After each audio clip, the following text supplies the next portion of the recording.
to, I'm sorry, I wanted to make sure the recording started.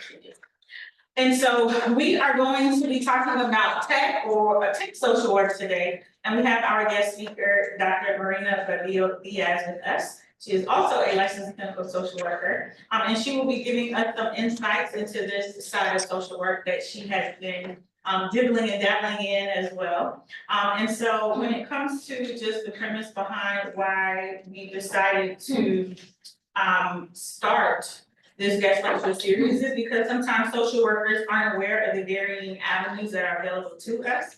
And so we do hope that you have some great takeaways from today. We do have students in the classroom. Say hello, everyone. Hi. And so unfortunately, you won't be able to see them, but you can hear them in the classroom. Of course, we are recording this in the event that you miss anything. And of course, if you have any questions, you can absolutely put them in the chat. And so without further ado. Take this laptop with me and I will be. Thank you so much, Dr. Mays, and I'm just super excited to be here. I know I got connected because of the power of LinkedIn and technology, which is why I'm even here today to be sharing with you all just really this exciting pivot as we are entering the field of this new AI revolution that is happening. So I'll definitely be sharing with you all my career trajectory and the work that I do, and just, again, the importance of artificial intelligence and how it's really going to be shifting and shaping the future of our social work practice. So as Dr. Mays has shared, my name is Dr. Marina Badillo Diaz, and some of the titles and the work that I'm doing right now is I am the founder of MABD Consulting and also the brand, The AI Social Worker, which we'll be talking about more today. I'm also an adjunct professor as well. I teach at LSU, so Louisiana State University, University of Kentucky, Hunter College, New York University in New York City, and I'm coming to you from New York City, but I'm also excited to share that I'm also a fellow Floridian. I grew up in middle school and high school in South Florida, so again, it's really great to be connecting with you all. I'm also a part-time researcher. I'm doing some research projects on AI and social work practice, and I'm also a board member, so I'm also going to be talking to you about the super importance of doing board work and volunteering and really giving back to our social work profession. So we'll be covering all of that today. But as I mentioned, I am the AI social worker. That is my brand. You can find me on Instagram at the AI social worker. You could also find me on my website, theaisocialworker.com. I'm also heavily, engaged on LinkedIn, and I love building LinkedIn community. That's also how I found, Dr. Mays as well in doing this work. And so my whole platform as a social worker, as an advocate, as a trainer, as a professor, is really to advocate for the intentional integration of artificial intelligence in our social work practice by using ethically and responsible sort of practices to use this technology in our field. I'm going to be talking about that more today. But I didn't start off in data and technology. I want to be really clear, I am not, a data scientist. I'm just an everyday social worker who's just grown to love the passion of artificial intelligence and technology. And if you would have told me this when I graduated years ago that I'd be doing AI and social work, I wouldn't even have believed you for a second. So that's why I sort of share this as well too, is I think anyone could really be a part of this community of really integrating AI into your practice, and you don't have to be a tech expert. So I did start my educational background at the University of Western Ontario. I'm also a dual citizen of Canada. My mom's Canadian. So yes, after I graduated high school from Florida, I moved up to London, Ontario, which is very cold. Definitely like the winters, it was definitely an adjustment, but I received my bachelor's in psychology from the University of Western Ontario, where I also focused on looking at and volunteering for an autism organization. I have a sibling on the spectrum, and those experiences have greatly shaped me into why I'm even a social worker, why I even came into the field. And at that time in my career as an undergraduate student, I was volunteering at an autism organization. I was running a sibling support group of brothers and sisters who also have a brother or sister on the spectrum. And from those experiences, I was again, engaging with the organization. And I was like, I would love to do your job. How do you do what you do? How did you get this position and working with families of children with autism? And they're like, I went to social work school. And that was really in my like last year of my undergrad. And that's actually what pivoted me into actually pursuing a social work degree, which I'm so grateful for because I really truly love the social work field. So from, the University of Western, I then traveled to New York City to attend Columbia University and their social work program, where I had graduated a clinical degree specializing in working with children, youth, and families. And because my first year internship at Columbia was in a school setting, I was in a public school in New York City, and I fell in love in working with the school system. I loved being on IEP meetings. Again, these were things that I grew up with, having a mom who was constantly advocating for my brother in the school system, that it just made so much complete sense for me to just love working in a school setting and supporting students and families, especially those with special needs, navigating the school system. And that was my first year internship.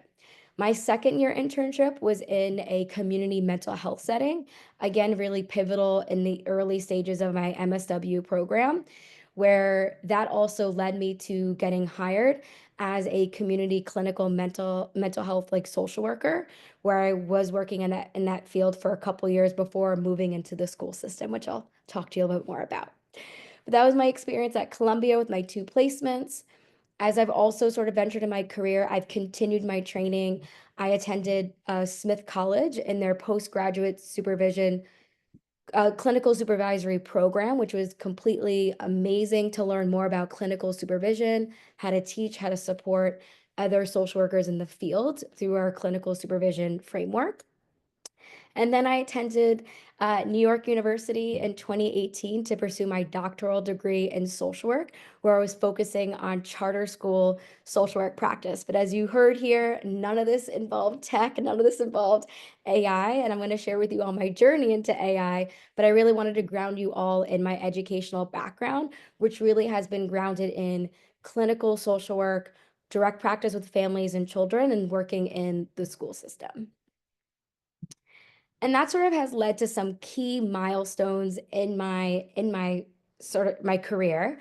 So in the beginning of my career, as soon as I graduated from Columbia, I was hired as a clinical social worker, working with children, youth, and families in Harlem in New York City, where I was doing a lot of work, direct practice, having a high caseload of 38 to 42 clients, really diving into that clinical work, working with families, working with individuals one-on-one, collaborating with a psychiatrist, working with the school system, working with case managers to really support families and really support, children who had a mental health diagnoses, and really ensuring they got the clinical services and the care. So I was doing that for about 3 to 4 years, like full time. And really, my focus at that point in time in my career was to work towards getting my clinical license. So I'm from New York State. So at New York at that time, you needed 3,000 clinical hours to obtain your clinical license. And so by, the end of 2017, I was able to submit all for my hours to sit for the licensing exam. Took a couple months to study, and so that was another pivotal moment in my career, a key milestone, where in 2018 I was able to obtain my clinical license in New York State. From there, I knew I wanted to move into the school system because I shared with you all I have a passion for working with, children on the spectrum, working with special needs kids. My first year placement in the school was really just sort of open up my eyes to the incredible world of working in schools. And so I knew after I got my clinical license, I wanted to move into the school system. And from there, I moved into my first charter school social work job in New York City, where I worked at an elementary and middle school charter school in Harlem, where I was supporting, again, youth and their families and the school system. And that was my first charter school position. My second charter school position after I left that role was in 2019 to 2021. I was working at another charter school where as a youth development director. I was supervising and supporting over 19, I had school counselors, school social workers, a restorative justice coach, our 4 student advisors. We had 6 social work interns. It was an incredible experience working in an overaged and undercredited youth alternative high school program in Brooklyn. And so I was able to do some more administrative work, and that's where I really sort of building my sort of experience doing data-driven work, data collection, data reports, charter renewal reports.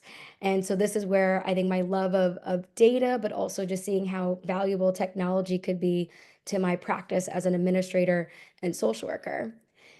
From there, after I graduated from my doctorate program, I did complete a fellowship with the US Department of Education. So now I moved from direct practice to then, meso macro practice to being an administrator in a school to now doing a fellowship with the US Department of Education, where I was doing some research across the country on educators and Secretary Cardona's initiatives in the education department.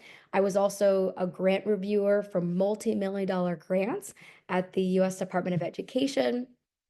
And also at this time, I was launching my consulting business where I left the school system full time. And I was launching my consulting business to do trainings in the school system on clinical supervision for school social workers. I was doing contracts on trainings for school social workers, social emotional learning programming. I was able to sort of, again, launch my consulting work where I really focused on training. And I was also teaching as an adjunct professor. And this really led to my sort of next key milestone as a board member. So I've always been a member of the School Social Work Association of America. I ran for a board seat to be the Northeastern rep of this national board. And what really intrigued me to work at the national level is to, again, to build leadership, networking, connections, really drive sort of organizational work to support school social workers across the country, because I was, again, still so passionate about school social work and what that means for our fellow school social workers in this field. And it's been an incredible experience to be a board member where I've made not only many connections, but I've done work nationally and attended conferences on behalf of the board and doing strategic planning work to support the organization at that national level. My board position did end in 2024, but I'm going to talk more about board work in the next few slides. But because of all this journey, right, of being a direct practice, being a school administrator, launching my consulting business, as you could imagine, I am not a marketing expert, right? And I'm trying to get more contracts. I'm like hustling. And I had to sort of figure out, how am I going to get information on my website? How am I going to drum up business through my Instagram account? I have to do all these postings and really market myself. And as you can see from my background, I am a school social worker. I'm a social worker through and through. I do not have a marketing background. And so in the summer of 2023, I was seeing all these Instagram reels for my MABD consulting Instagram account of put these prompts into ChatGPT and you'll get all this free content for your Instagram account. And I was like, okay, let me just try this. Let me see if this actually can help me get content for my Instagram account. And so sure enough, I'm putting in all these prompts into ChatGPT, figuring out how this all works. And it just opened up a portal of a whole new way that I can do my social work practice.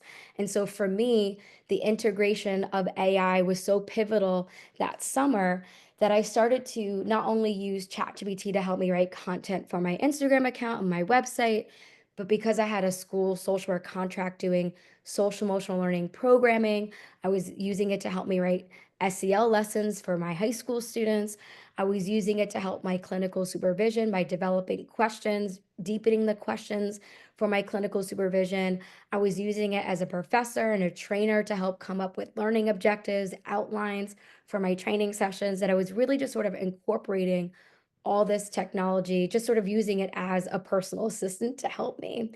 While at the same time, I'm working in K through 12 education and I'm seeing teachers, educators, across the country. I'm joining different webinars to really unpack and understand how is AI going to help change the landscape of children in K through 12 education. Because as you all know, we know the power of AI can create for us documents, assignments, papers within a matter of seconds. So of course it's going to impact our young people as they're going through school and impacting teachers. And at the same time, I'm working in higher education and also in higher ed. We're having conversations. How is this going to be impacting our students? And that led to me doing some conversation, like lunch and learns, trainings with my fellow colleagues who are professors to talk about how this technology is not only helping me as a social work practitioner, but also thinking about how this could really spark engagement and learning with our students.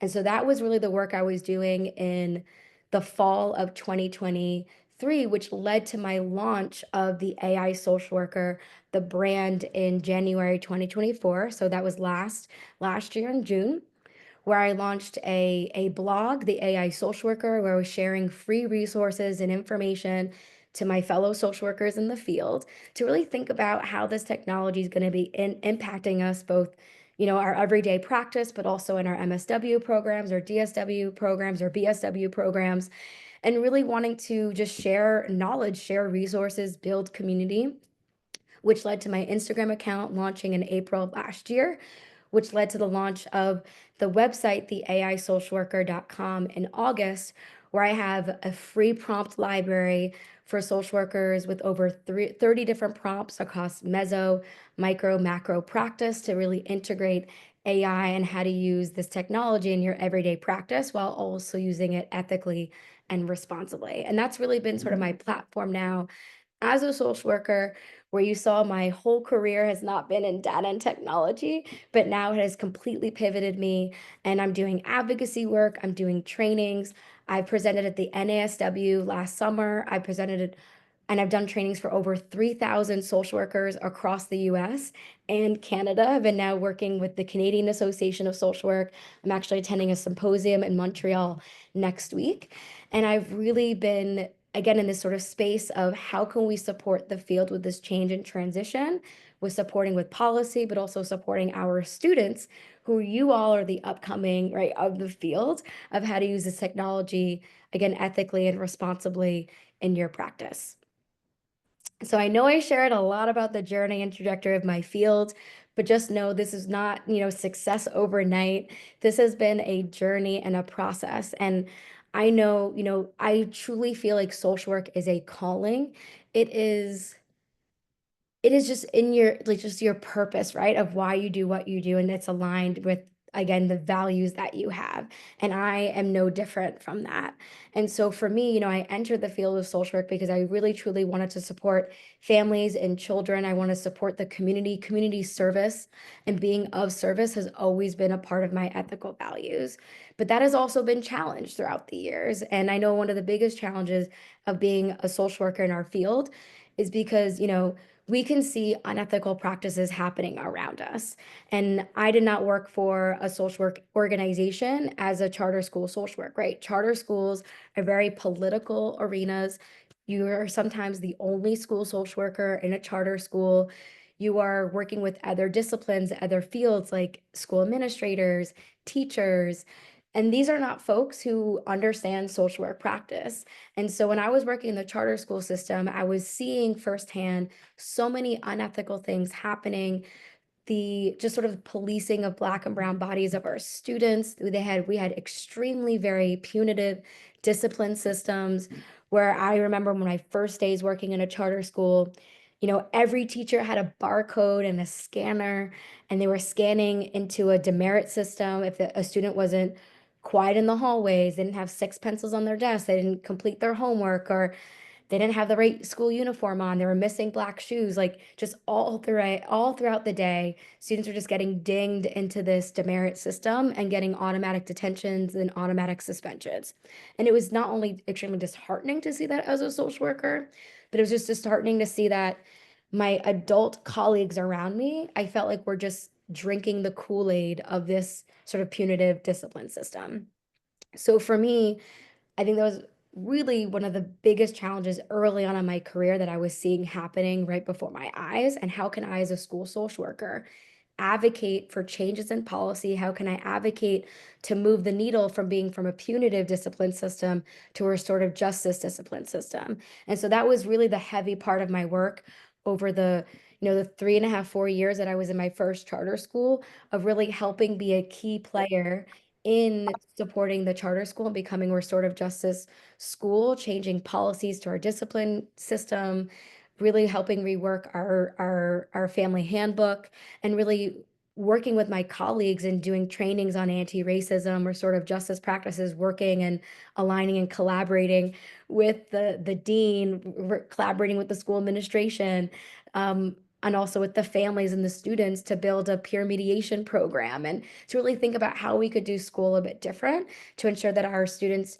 really got not only their academic needs met, but their social emotional needs met too, and doing a lot of work around social emotional lesson planning and suicide assessments and all these things that I was doing in the charter school. But I hit a glass ceiling. I mean, in the charter school system, I was one social worker. They didn't have a lot of social workers in their network. There really wasn't room to grow unless I wanted to be a school principal, and I knew I did not want to be a school principal. So that's sort of what left my trajectory of leaving that charter school. But I do want to also share, when I left that school after 4 years, myself and two other colleagues had started 4 years ago when I started the school. There was so much turnover. I saw principals being fired, teachers being fired, teachers quitting on the spot, that it was such a upheaval and very unstructured, school system. And I knew I had completed all the work that I could do in my efficacy and advocacy and change.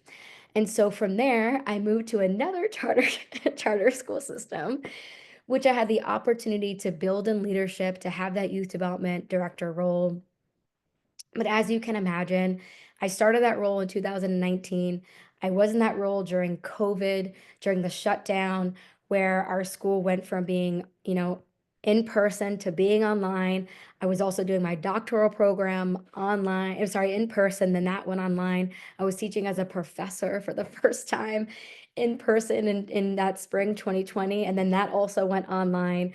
So 2020 was a very, very challenging for me that year, where, as you can imagine, overworked, was not taking care of myself. So many other needs had to be met for the school, my doctoral program. And I think that really led to sort of my burnout in the spring of 2021, where I knew I had to make a change. And part of that change was, I still love the social work field. I still want to do this work, but I really wanted to shift being out of the school full time and then moving into more higher education, moving into more fellowship and doing research, moving more into teaching, wanting to do more trainings for school social work practitioners and educators. And that's what really led me to my entrepreneurial journey in 2021, 2022, where I launched my MABD consulting business. So even though I am, a true social worker at heart, I'm always of service, doing work for the community, but now I'm also a solo entrepreneur. I'm working for myself, doing my trainings and my consulting, while also doing teaching as well too, but also always giving back to the field, which is why I do my board work and committee work as well too, at the national and state level. So a day in the life of myself as being a consultant trainer, right? So the MABD Consulting, the AI social worker brand, no 2 days are ever the same. A lot of my work is remote that I do for my consulting business, which gives me a lot of flexibility, but it's also, I do trainings in person and I attend conferences in person as well too. So it's really been a hybrid experience, but I'm not like hybrid with a structured schedule on a weekly basis. I am, I'm doing training contracts with K through 12 schools, higher education, other social work organizations and professional development organizations like the NASW, the NASW state chapters, different conferences. And so I'll have, I even have a training tonight for a clinicians in mental health Latinx group. I have another training with the NASW on Thursday. I have this sort of, speak that I'm doing today. So no 2 days look the same, and my schedule is really different on a daily basis. But a day in the life, certainly as an entrepreneur, as I'm constantly marketing myself and hustling for contracts. I'm networking. I'm, reaching out to different organizations. I'm posting content on my LinkedIn account, my blog, my Instagram, my website, because I'm constantly seeking to build my brand, to build my business. I'm creating training content to support, the different trainings that I do. As I mentioned, I'm doing trainings in person and online. I'm attending conferences, but there's also that kind of administrative piece where I have to work on my taxes and then work on my LLC to make sure I'm up to date with that. But also kind of invoicing. There's a lot of these kind of day-to-day sort of entrepreneur like job tasks that I have to complete. But there's so many social work skills that I use. And that's not just, communication is a really big thing. Public speaking, engagement skills, organizational skills are definitely key, that I can manage my time, be self-directed in managing my time, because I am sort of like my own boss as a consultant, and I'm only going to make money if I'm driven to, to definitely put in the time, put in the hours. And so some days it might look like I'm working, 4 hours, but some days I'm pulling in where I'm working 10 hours. But what I really appreciate is that it's my time and I'm owning my time of the work that I'm doing for my business. But also my role as a board member, because I did mention too, like I do service, and I do participate on boards. And I think being involved in our professional organizations is so important as a social worker. So we know the big large organization, the NASW, that's the National Association of Social Work. Becoming a member, there are membership fees and there's membership dues. As a student, it's heavily discounted. So I definitely recommend as a student to maybe check out the NASW to get a membership as a student, because as a student, it's a lot more affordable and you get heavily discounts. But your membership gives you opportunities for training, professional development, discounts for conferences. As a member of the NASW, you could also get access to legal consultation, because that's part of the membership dues and fees that you get. And as a member of the NASW, the national organization, you automatically get membership to your state chapter as well too. So it's also a great place to build community, attend conferences, professional development, but there's also leadership opportunities too. So the NASW and even state local chapters will have BSW roles on the board, MSW roles on the board, where the board work is really important because it keeps the organization thriving and moving forward with building vision, recommendations. You're really doing that strategic oversight and governance of the organization. And it's just been such an incredible way to see macro social work on this level. Because again, you are still using your social work skills, like communication skills. You have to definitely ground yourself in ethics of this work and strategic thinking and advocacy and communication and collaboration skills. But you're also, doing this with other social workers, which is really exciting work, that you're doing this work on behalf of an organization. It's not a paid position. This is volunteer work, but there's often subcommittees that you can volunteer and be a part of, and a day in the life of what it means to be like a board member. I do attend monthly meetings. I do attend committee meetings. I'm part of subcommittee work as well too. And that's about 8 to 10 hours a month that I'm volunteering and giving back my time to the profession. So I do serve on the NASW's board, the nomination board committee, where part of my role and my other fellow colleagues on this committee, we vet for those people who are running for national board seats. So we vet them to make sure that they are ethical, that their resumes, their experience, that they meet the qualifications for that board role and position, because this is a lot of like ethics that are involved, that you have to be in good standing with the organization to run in this type of seat for the organization. So that's my national board work role with the NASW. But I've also been a member for many, many years of the National Association of the National School Social Work Association of America. So that's SWA. And I've been a member of SWA because that is the professional organization for school social workers. And so not only as a member, I attended conferences and trainings. They also have insurance that you get. So part of your membership, you get free insurance for malpractice as well. So it's like a nice perk of being a member of the National School Social Work Association. But from there, because again, I wanted to build my advocacy, build leadership, I did run for the Northeastern board rep position. So I served in that position for 2 years on the national board.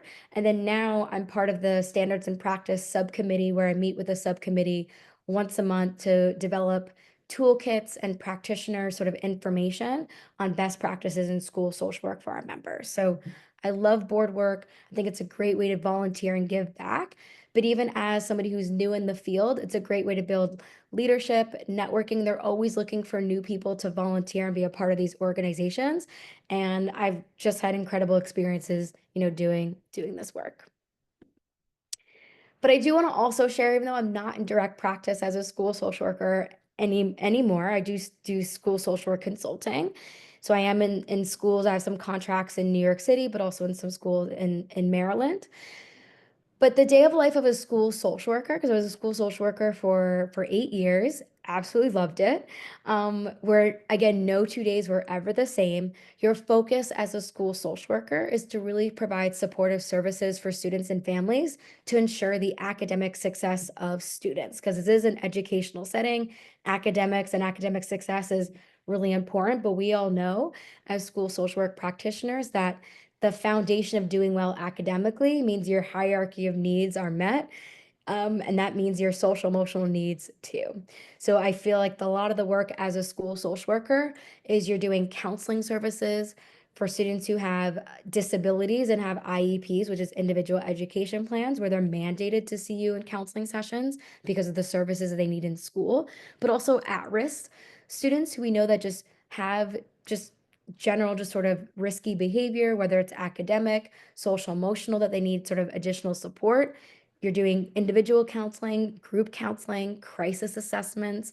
We know our youth today are struggling with suicide, and suicidality is on the rise. So a lot of my work as a school social worker was conducting suicide assessments and connecting families to resources, counseling resources in the community, but also just family crises in general. We have a lot of students with McKinney-Vento who are homeless that are accessing, the school social workers to get access to services.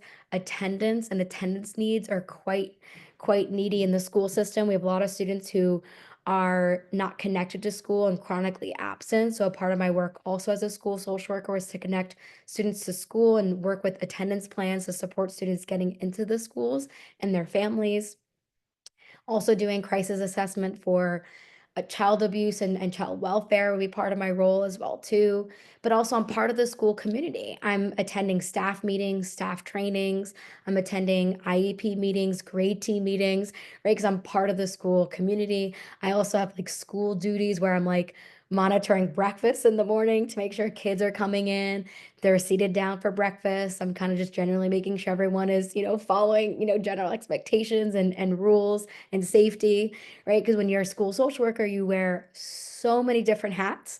And you're also working with parents and families to connect them to resources. You're also working with community service providers like case managers, child protective services, or other therapists or psychiatrists or psychologists outside the school setting too, to really support your students. And you might be one school social worker for like 300, 400 students. You might be fortunate. We might have two school social workers or a school counselor and a school social worker working together as a team. But often, and this is very common across the country, that it might be just one school social worker to hundreds of students. So this is a very fast-paced sort of job, and lots of skills are required, like communication, collaboration skills, ethics, a lot of ethical decision making, assessments, intervention plans, data collection and data informed decision making, and advocacy skills too as a social worker is so key, because everyone's your client. The principal's your client, the students are your client, the family's the client, the teacher's the client,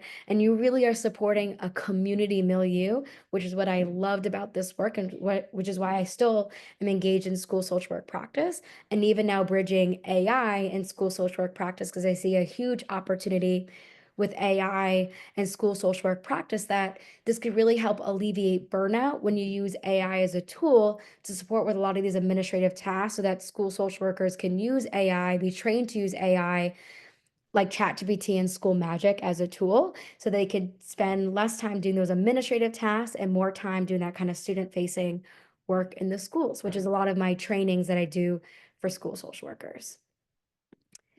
So some of the trends that are coming up in the field, I think definitely in social work practice, but also just in schools too, because I come from the world of working in higher education and K through 12 education. We know right now that there's a lot of DEI sort of policies impacting higher education and K through 12 schools. Definitely a shift in terms of reducing the size of the education department at the higher education, sorry, at the US government. So that's going to have some trickle down effects into the schools, like charter schools, public schools. Funding streams going to be different, and funding streams going to be revoked and not having the same type of just money being available. I've heard of, social workers across the country. I just attended our national school social work conference a week and a half ago in Atlanta, and people's jobs are also being impacted by these cuts, and maybe it won't have their position anymore, or positions have already been cut in some of those schools. But we also know a growing trend right now is just the rise of mental health concerns of our youth. We know that our youth are in crisis with depression, anxiety, suicidality. We know the rise of social media. Now we're adding AI into this mix of artificial intelligence. And so I have huge concerns, right, of these trends of how are young people going to be growing up in a world with AI, how this is not only going to impact their learning, but also impacting their mental health.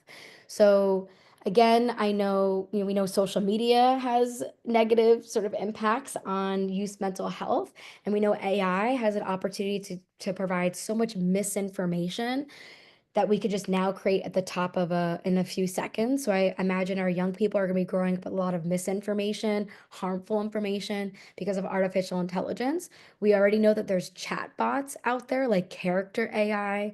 That's another free tool, that not even tool, it's just a chatbot platform where our youth are spending hours talking to not a human, but a chatbot, right? Spending hours, that this could definitely impact, again, negatively sort of human connections and socializing.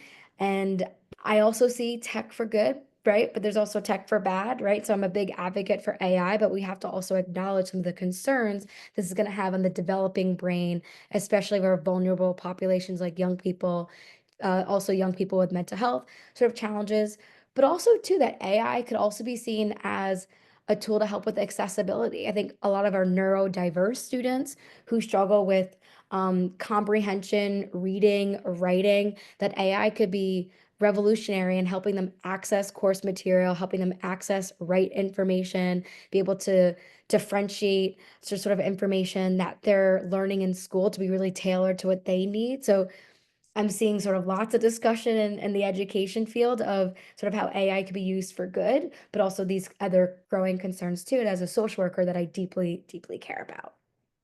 But we're also seeing trends in AI and social work practice, right? That now we're incorporating AI into different tools like recording therapy sessions. So there's AI tools out there that social workers, clinicians can pay for, where they could record your counseling session that you have, your therapy session with your client, and then within a matter of seconds, it's going to generate for you a case note, a progress note that you could submit for the insurance companies. And so I always think about the ethical ramifications of this type of technology, how I think it's so time saving. It can help alleviate burnout of our fellow social workers in the field. But at the same time, too, we have to make sure that we're doing this ethically. We have to make sure our clients are signing consent. What happens to clients' data that is being recorded by these AI tools? Are they being sold to third parties? What if it gets hacked into? Is it HIPAA compliant, right?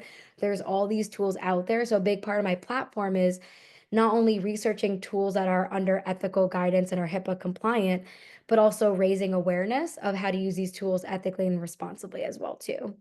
And as you can also imagine, and I think I kind of touched upon this too, but also AI in higher ed for our MSW programs, DSW programs, BSW programs, we have to start incorporating this technology into teaching you all, because you are all getting ready for the workforce, and the workforce is going to be using AI into our practice because agencies are also purchasing AI tools to help write case notes with case management.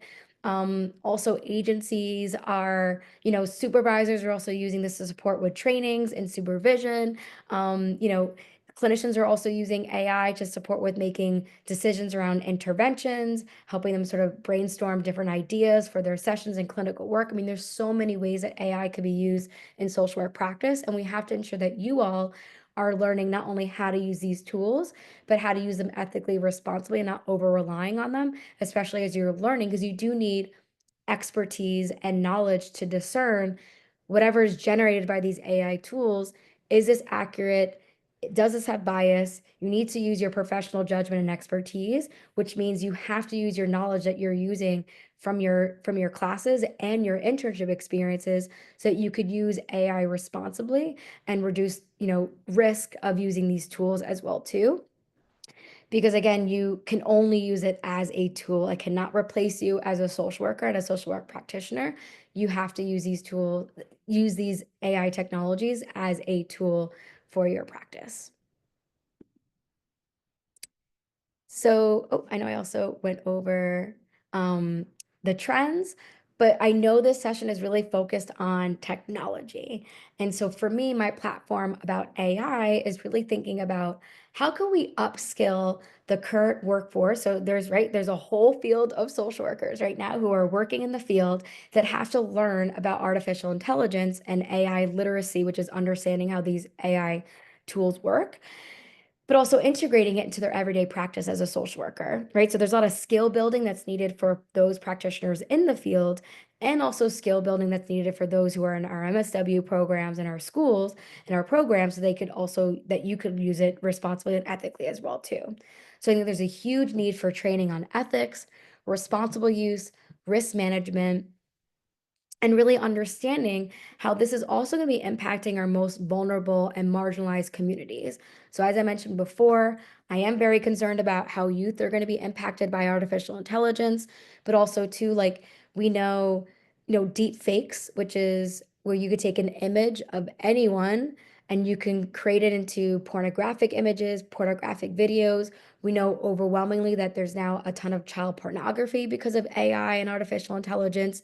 We know that it's targeting women and children. So we know that we have to have also legislation and policies in place to protect the public as well too.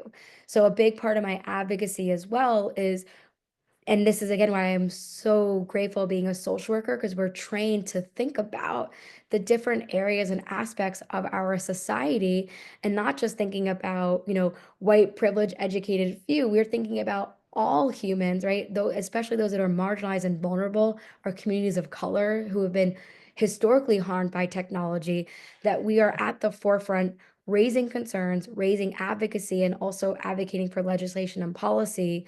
And it's not just in our agencies, right, that we have to have agency policy of how we could use AI responsibly in our agency practice, but also just society as a whole, that we need legislation to really support with safety for our communities. So I know I've shared a lot in these 45 minutes, but I do want to take some time to take a pause, because we can definitely engage in some discussion. I know some of you are in person, some of you are, you know, here with me virtually, but I'd love to get your, you know, sort of your insights and your input. Where do you see, you know, the concerns and benefits of AI in the social work field, right? Your students, you're seeing this revolution happen. I can imagine some of you are already using it in your field practicums in your classrooms. And if you are using AI, what tools are you using in your agencies or for your practice? So I'd love to get some volunteers. And if you're virtual, feel free to drop it in the chat as well.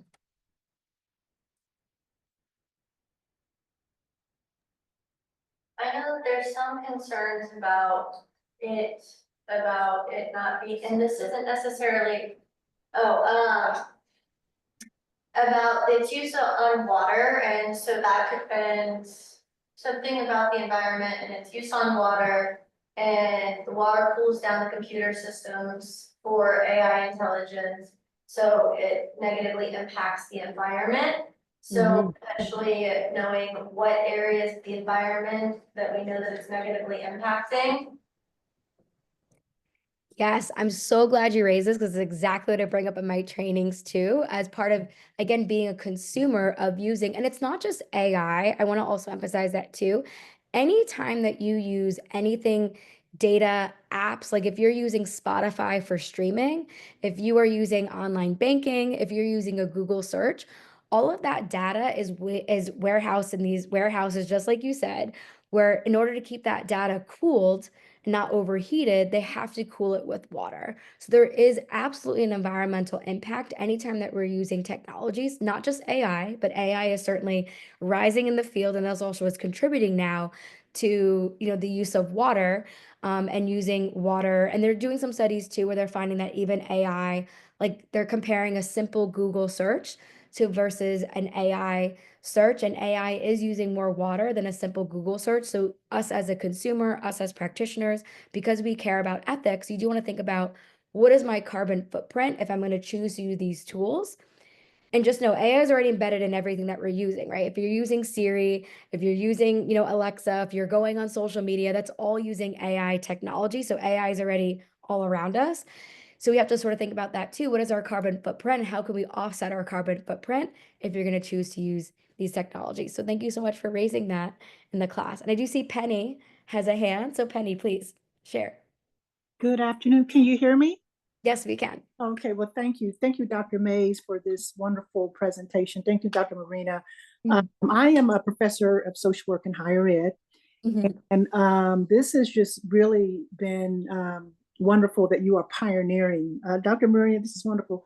I wanted to share with you, I too, I have, I'm way older than you are, much older.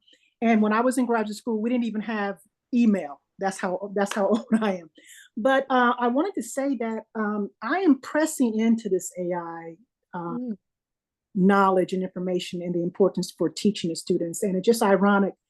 Mhm. My chair just approved of a what we call a advanced simulation practice lab for Mhm. social work. And I told the chair, I said, I really would like the students to learn um, virtual reality simulations to help better their skills. And Yeah. so you asked the question, what are you doing? I said, well, on this end, I'm just going to jump right into the water. I'm going to just keep the float. I'm going to stay on your page. I downloaded your manual, and I'm Yeah. going to just keep pressing in and do my best as a professor to teach the students. And I like what you said, ethically, responsibly, and not Mhm. overly relying on the tools, but how this can be an enhancement for Mhm. them. And students they're struggling Mhm.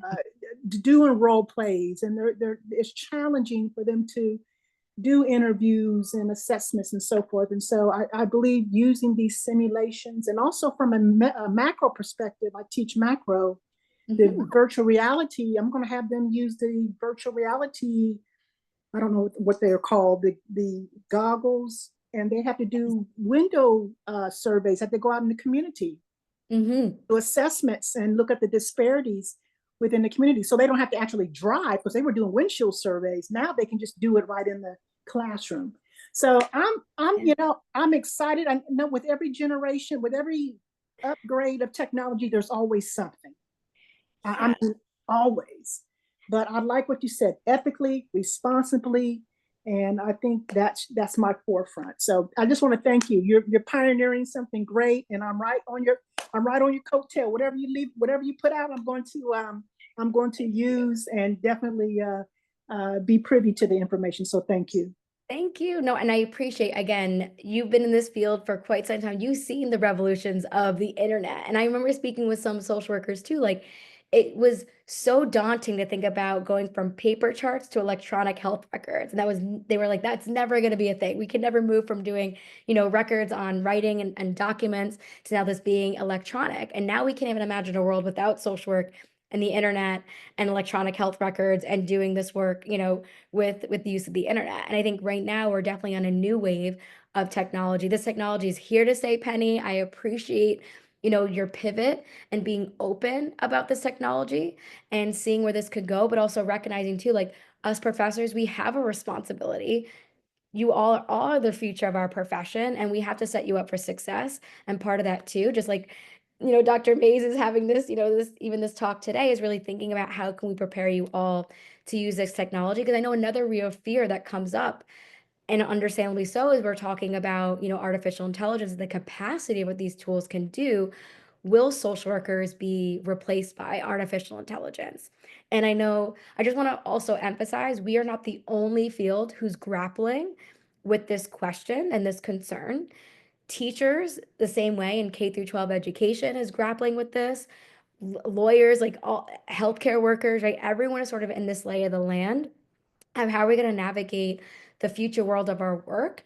And I think the one sort of specialty that we have as social workers is because we are a human service profession, we are a human service field.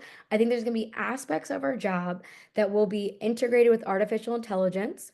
However, I like to think that we're never going to be truly 100% replaced by an AI sort of chatbot, right? I think there's going to be always a need for that human connection, that human sort of face to face, doing that work, meeting people where they're at. There's gonna be people that want to do therapy with a real therapist. There's gonna be people that need to do community work to be in the community. Social workers, I think, are superpowers that we are everywhere in every single facet of different agencies and fields. So I do strongly believe that we're going to be in a field that's going to be integrating this technology, hopefully not replacing us entirely, right? I do hope that. I think, more of an optimistic viewpoint, but that there will be aspects of our job. And I think our future employers are going to be requiring us to understand and know how to use these tools and technologies. And I was at a manufacturing and AI conference, because believe me, I'm diving into the world of AI, not just in social work, but other arenas. And I heard a speaker say, you know, humans are not going to be, our jobs are not going to be replaced by AI, but humans who don't know and understand AI are going to replace humans who now understand this technology. So I think it's so important to be upskilling, reskilling, and this technology is going to continue to change as we are now in the field for the next few years to come. So, Penny also dropped, I agree, human connection is engagement is invaluable. And also Jennifer dropped in the chat that I see AI benefiting social work profession, easing the area of burnout, as you mentioned, right? To help with the overwhelming notes of case notes, much like we have those concerns of privacy and electronic medical records, we have to find a way to improve efficiency. And I think this is where lots of fields, not just social work, are really looking to this technology to say, how can we incorporate this into our fields by making it more efficient, by reducing burnout, and just know, like, education, the healthcare system are going to be completely shifted by artificial intelligence. So your doctor, if you're going to go to checkup, if you're going to see a radiologist, right, they're training AI now as we speak, that AI is, helping out with diagnosis of ailments and, radiology when you get, a scan done. Like, this is already happening now in the field. And I know social work, not saying we're going to get to that exact, place where maybe AI may be helping out with diagnosing and maybe helping out with aspects of our profession. But I do strongly think at our core that because we are human services, that we're going to be at that center. And that's why I really advocate for human-centered AI integration, because we have to be at that core of that human connection. So any other concerns or benefits that people are seeing, or maybe just even raising some of the tools that you're using as a social worker or social work student in your practice? Because there's lots of You tools. have two students, that would like to add to the discussion. So I know you mentioned like the chat bots briefly. And I know that's something, at least I've seen kind of in the news with kind of teenagers talking to, and then, stuff comes up with that.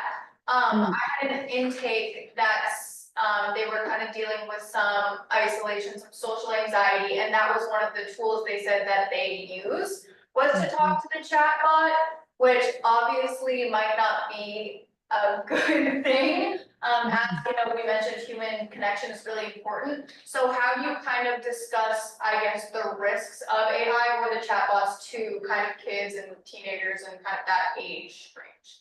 Yes, such a great question. And actually, research is showing, even very recent research that just came out even by Harvard I think Business Review even last week, that the majority like ways that people are using AI and AI chatbots is for therapy and personal connection. So it's really interesting, right? That this is happening. It's already happening in our field, right? It's already happening in society that people are turning to AI chatbots like ChatGPT for therapy like experiences, asking help with their marriage troubles or asking help for dealing with their social anxiety, panic attacks, suicidality, right? So my concerns are a few things. I think one, as a social worker, I am very much an advocate for accessibility and access. And we all know that especially in our country, people do not have access to therapy. There's barriers of insurance companies, there's barriers of pricing, availability. It's just not accessible to everyone who needs therapy. And so can AI come into this space as a supportive tool to offer support is something that I'm sort of grappling with right now, because I don't think therapy can ever be replaced by a chatbot, but I think there's aspects of, because we know as therapists, as social workers, I'm not available 24/7 to my client.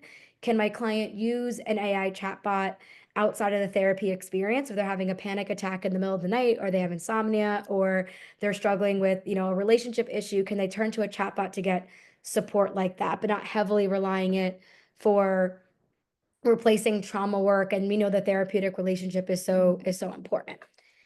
My other concern too of AI in this sort of therapy space is when people are using free tools like ChatGPT for therapy, what is happening to all your private information and vulnerable information? You're putting in your deepest fears, your deepest concerns, your mental health concerns, and OpenAI, which is a company, it's not a HIPAA compliant tool. It's not data secure with all these, bells and whistles that you need. So that's also my larger concern as well too, is like, if you, again, I'm all for accessibility, but then what about the data protection and privacy and that whole piece? So that's why in my trainings, I've talked about two specific AI chatbot tools that I advocate that if people are going to use chatbots, that you want to use chatbots that are made by clinicians for clients, for mental health, that have evidence-based practices that have been peer reviewed. And I'm going to drop in the chat two of these tools. And this is also part of the work because I know the question was also about like teenagers also. So in the school system, this is not a free tool, by the way. This is for school districts to purchase. But there is an AI tool called Alongside. And Alongside has been around for a couple years. School districts can purchase it. It has, FERPA compliance, data security compliance. So students have access to the Llama, the chatbot, 24/7 outside the school, where they can talk to this chatbot, and it's made by clinicians, tested, evidence-based, to really support youth who are in middle school and high school, and districts across the country are using this AI chatbot. The one concern is that it's not free, so it's not like any teenager can have access to it, but schools are purchasing this technology, and it could be a supportive tool to support students with their mental health and social emotional needs.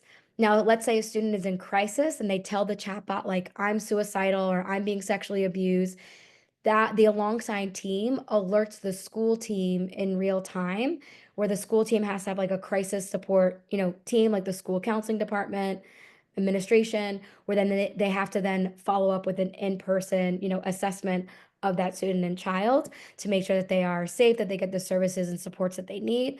But it can be an entry point, because remember, we're not always available to students 24/7, that if they are in crisis, they can access a chatbot. And some teenagers are also saying they feel more comfortable accessing a chatbot for help and support. This could be an entry point into services.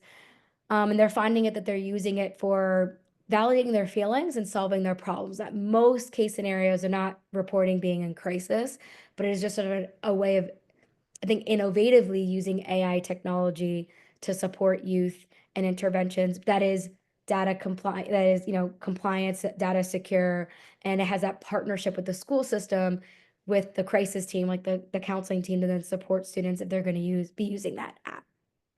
There's also another one called WISA. WISA is also accessible. and it's free. And you could be, I think, up to age 13 and older to use WISA. WISA is, peer reviewed. Over 90 countries around the world use this therapeutic chatbot. It is trained with the kind of CBT like therapeutic techniques as like a journal, mood rater, and it can help you, with solving problems and just sort of kind of talk you through kind of CBT like activities. It is free. It is built by clinicians, researched on, has over 45 peer reviewed articles. They're finding that some, clients that use this app are able to reduce some depression, anxiety symptom. There's still a lot more research that needs to be done, but again, it is more of like a data compliant privacy sort of tool that's out there. But I think the biggest thing is that we need to teach digital literacy to our young people in K through 12 education.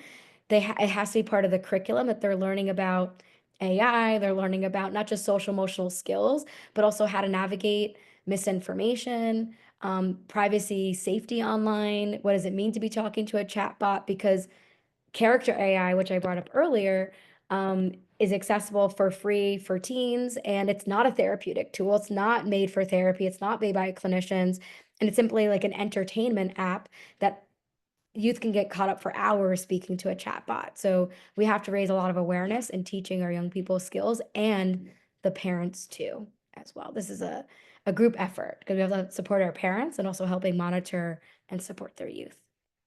So I think Dr. Mays, you said there's one more other person too that wanted to share something. Yes. Yeah.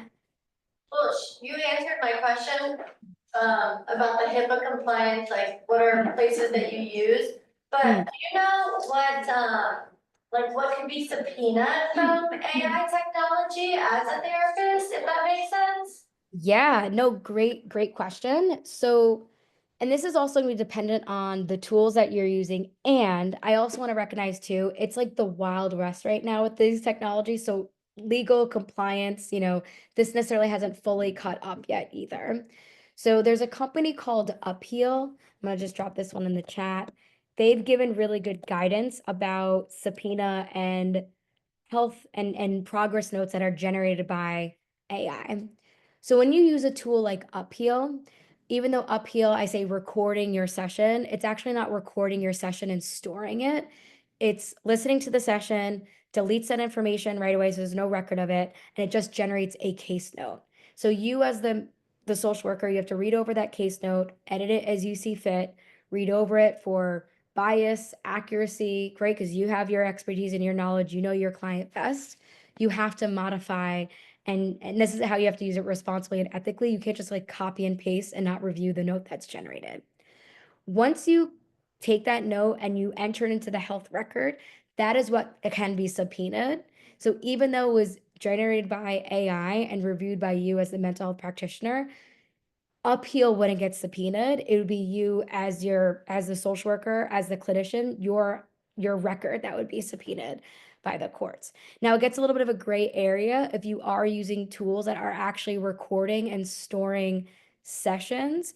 I advocate to not use tools like that because, again, because we care about confidentiality, because we care about privacy, I also worry about third parties, what's happening to that data, who's testing on it.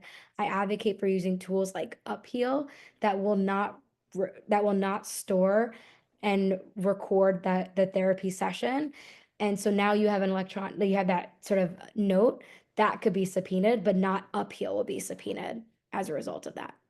So I hope that clarifies. I'll also try to find that article and I'll definitely share it with you, Dr. Mays, because I think this is definitely coming up in trainings too, just to give some more guidance around subpoena and AI records.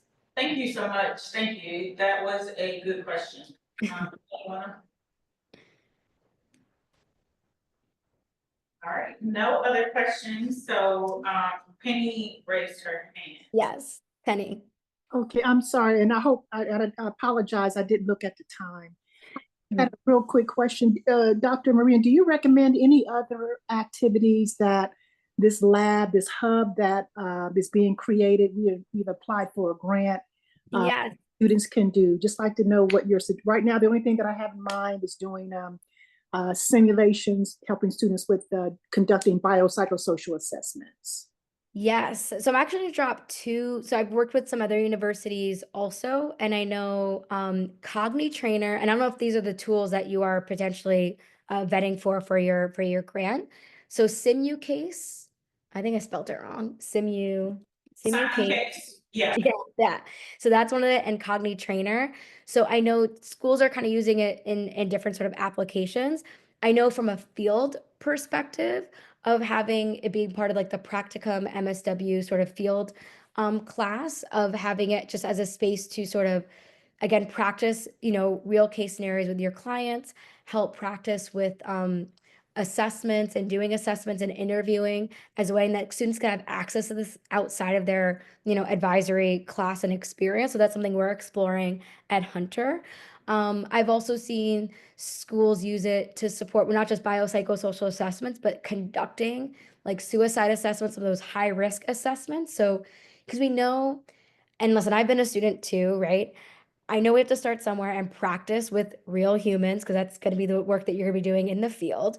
But I think about from an ethical lens to make mistakes in this sort of virtual sort of space, I think is a lot more ethical. And I know it's certainly overwhelming when you're doing your first suicide assessment. So if you can kind of practice that with the chatbot first, right, and kind of getting your feet wet, of being able to kind of do that assessment, so it would be much more comfortable and you'll be a lot more prepared.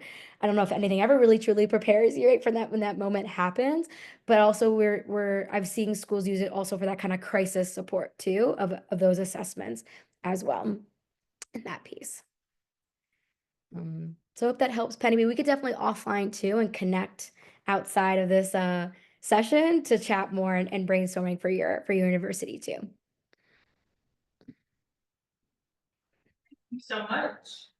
Yes. So I'm just looking here at the time. I think I have just a few more slides to finish up because I know as part of these sessions that we're also grounding in interdisciplinary connections, a sort of advice that I'd like to leave with you all as we finish up today's talk. So as you could see from my career, interdisciplinary connections has been such a key of not just my role as a school social worker, but also the success that I've had as a social worker. So from being in community mental health, I was often working with families, but also caseworkers, child protective service workers, the psychiatrists on staff. Interdisciplinary, just intercollaborative work is so key just in the realm of clinical mental health and providing the best services for your clients. In the schools, I was collaborating with teachers, school administrators, deans, right? All these different, the librarian that I was with, the parent coordinator, the attendance coordinator, right? I'm working with so many different people in the school system, right, to better support my families and students, but also that was helping me develop leadership in the school setting as a school social worker. I felt social work was my superpower because I was one of the only few. So I was able to contribute a lens to the interdisciplinary team about, well, hold up, let's think about children and families. Hold up, let's think about, is this really doing right by our students? Because this is really punitive and unethical for our students to be experiencing something like this. So for me, I think that was really helpful to have those communication skills, interdisciplinary, conversations aligning, and also just not just formal conversations in meetings, but also informal conversations happening outside of meetings.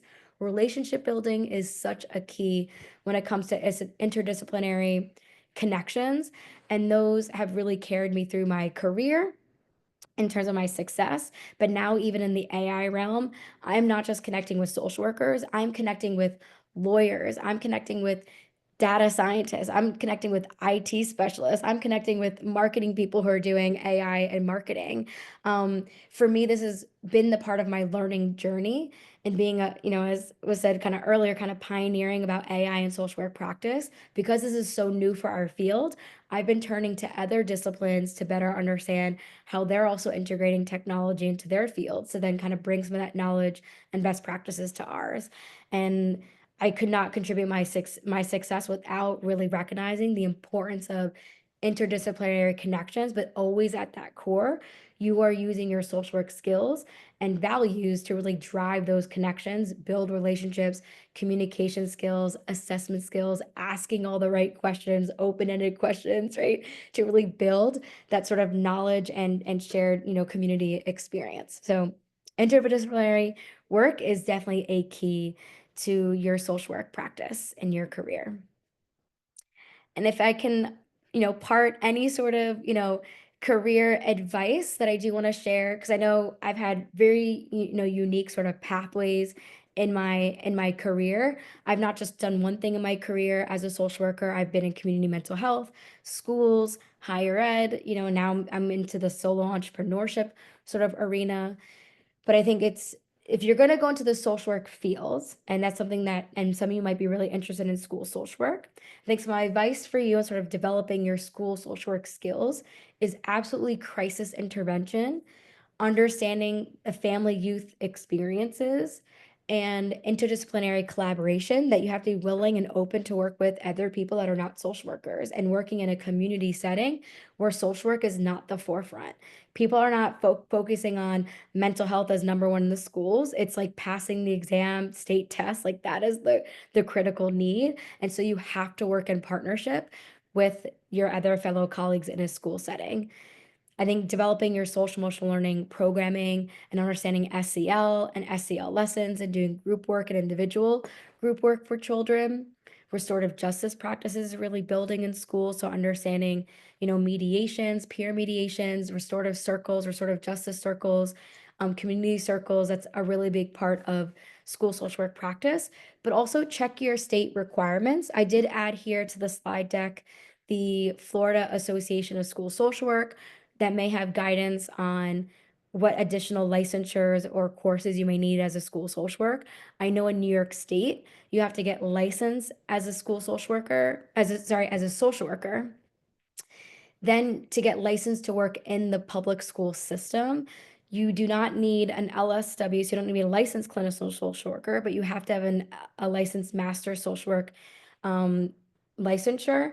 And they also require you to have 3 other additional trainings, like school violence and bullying prevention. I remember is like one of them. This was a couple of years ago. But again, you just want to check with your state licensure requirements for school social work practice. And career paths, what you could be as a school social worker. I know for me, I took a path of being a school social work consultant, absolutely loved it. And I loved my experience being in a school. I worked as a school social worker. I worked at the district level of doing social emotional programming and working across the school network.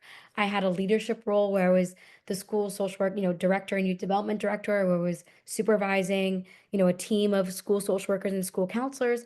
But I've seen school social workers become principals of schools where they've gone the administration track.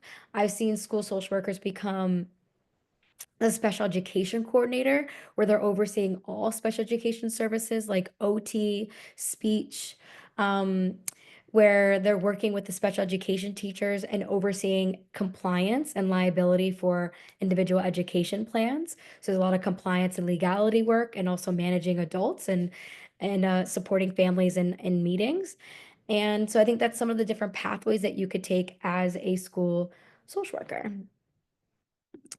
And then now sort of the lay of the land of AI, right, in social work. I think there's also a huge opportunity, as this is a new emerging field of social work practice. So I think there's a lot of development in sort of being a trainer, a consultant, human-centered tech design, that there are tech companies out there looking for social workers, practitioners that could help sort of give knowledge, experience, and test out their tools, and they want our knowledge, but also just helping create ethical designs as well too. I've met social workers who work for Facebook, but also Microsoft, where they're put on teams to help think about the design of a product before it even gets made, to think about how this is going to impact marginalized communities, how it's going to impact sort of society, because we have these really key ethical sort of assessment skills that these tech companies, that's not the forefront of the work that they're doing. There's also research that needs to be done, AI tools and startups. I'm seeing social workers now developing and working with engineers and AI data tech, specialists to could develop apps, to develop different AI tools to support. There's even a social worker who's developed social work magic AI. I'm gonna just drop that in the chat. Social work magic AI. This is a tool, a generative AI tool for social workers to help them with their job. So he's a social worker who's an entrepreneur now, who's built this technology using ChatGPT technology, and now it's out there for the social work profession. So I think there's lots of opportunities within this field, but of course the skills that you need is ethical decision making, interdisciplinary skills, interest in technology, data informed, decision making, systems sort of thinking. Advocacy is going to be really huge, communication skills. But here in the land of AI and, technology, again, licensure may not necessarily be a requirement. So, working in the school system, you will have to get your license. That will be, at least for New York State, you needed to. I know some schools across the country might be a little bit different. But here in the state of AI, you don't necessarily have to have a license to do work in AI and social work. So might be an interesting sort of opportunity for the future, if that's an area of interest for you. So, but if I can impart any sort of advice as students, as you're graduating, and to think about the career that you have ahead of you is, and I know this was bestowed upon me, is, be open to possibilities and pivoting your career. Social work is so vast. There's so many different areas of social work. And yes, burnout is an area that we have to be really mindful of. But I think one way to sort of combat burnout is also just trying something new in the field. You can go from community mental health to doing advocacy work, to working in the foster care system, to working in schools, to, working in schools, opening up a private practice. There's lots of fluidity and sort of moving into different realms of the social work field because we are getting such a general field degree that we're walking with skills to do assessments, communication, asking, engagement, right? These are core social work skills that can transfer and carry over. So just being open to the possibilities and pivoting your career as you move along. Embrace, right, that social work can be micro, meso, macro practice. I started in direct practice. Now I'm fully engaged in macro practice. I never would have thought that years ago. So I think being open to those possibilities, but just knowing that you could fluidly move in between and just really embracing that about our field, that I do really feel it's a superpower that we have as social workers. Engage in professional development, never stop learning. I know your MSW program, right? You're going to be finishing and then you're going to be exhausted from school, but keep going. Maybe you want to do a postgraduate certificate program, attend professional development, sessions, join your professional professional organizations. The learning never stops, especially when it comes to technology, because it's always shifting and changing. So just be open to learning. I've always felt like if one door closes, another window opens. I've not gotten jobs. I've, interviewed, didn't get the job that I wanted, but just know like there's another opportunity waiting for you that's going to open up other doors. I applied for a PhD program when I finished the MSW program. I didn't get in. That door didn't fully close. It's just the right time. 9 years later, when I was actually ready to do a doctoral program, I had career experience. I had a whole sort of framework of what I wanted to look at and what I wanted to research and be an expert in. It made sense that the time was then, and I applied and got in at that time. So just know doors may close, but windows may open, and that's just part of your career. Keep moving forward, keep networking.